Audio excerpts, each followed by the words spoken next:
WYFF News 4 Sports.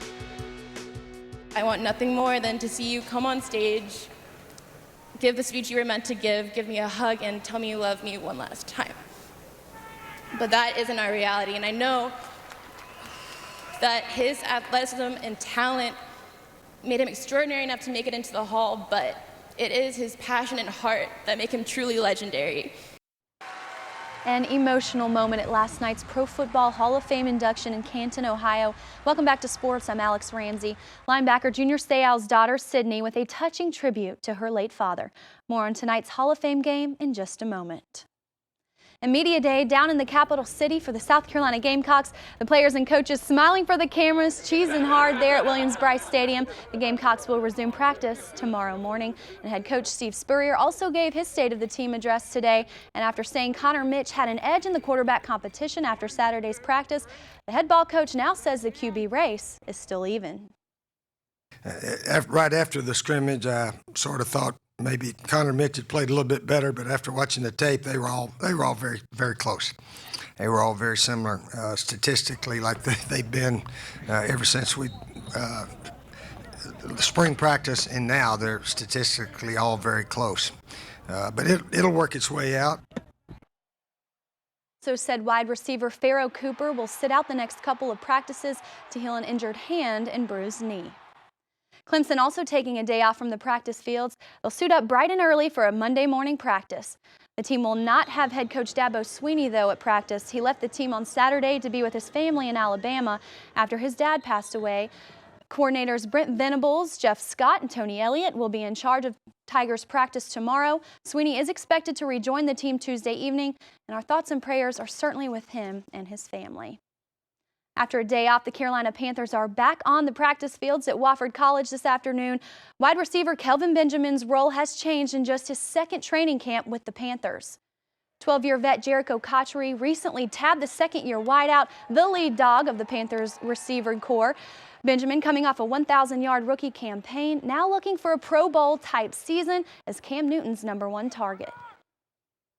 I'm really not big on the numbers. I feel like if you just ball out, the numbers will take care of themselves. So, of course, you want to go to Pro Bowl. You want to have a Pro Bowl season, but I'm just focused on, just doing my job right now. Being there whenever my name is being called. Benjamin and the Panthers will play their first preseason game next Friday, but the NFL preseason kicks off tonight on WYFF4, the Hall of Fame game, featuring the Pittsburgh Steelers and Minnesota Vikings at 8 o'clock. Now, Steelers QB Ben Roethlisberger will not play in this game. Landry Jones and, you might know him, former Clemson signal caller Taj Boyd will get a majority of the snaps this evening. Just 5 races remaining until the start of the chase in the final road course race on the Sprint Cup circuit, the Cheez-It 355 at Watkins Glen. Lap 49 on a restart after caution. Jamie McMurray has trouble, can't get it going, and blows a lot of smoke. The race is red flagged for a few moments while NASCAR cleans up the oil.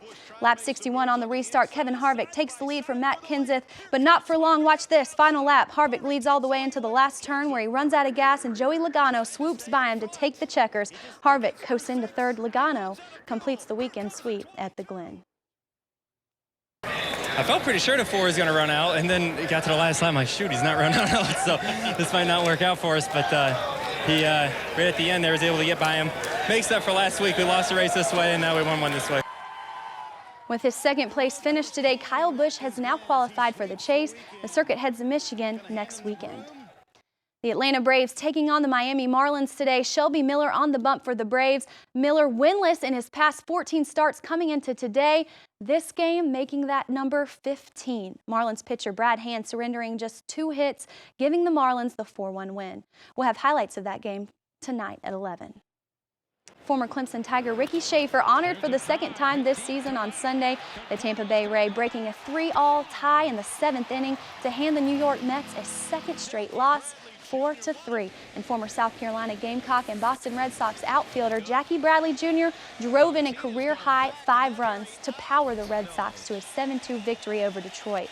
Bradley Jr. came into the game batting .121 before going 2 for 3 with a homer and a triple. Former Greenville High standout and South Carolina Gamecock sophomore Keenan Husky positioned to run away with the 84th South Carolina Amateur Championship today. Husky finishes with his best round in the fourth-day event at Chanticleer Golf Course in Greenville. Husky putts in for par here at 18 for a round of 66 to finish the tournament at 19 under. Now that's 9 shots clear of past winner Lee Palms. Husky, the first Gamecock to win the amateur title since Mark Anderson in 2009. That's a great feeling. I've been close a lot this summer, and to finally get it done, especially at this tournament, I mean, that's an awesome feeling. His 269 total, just 3 strokes off the South Carolina amateur record set by Lucas Glover in 1998.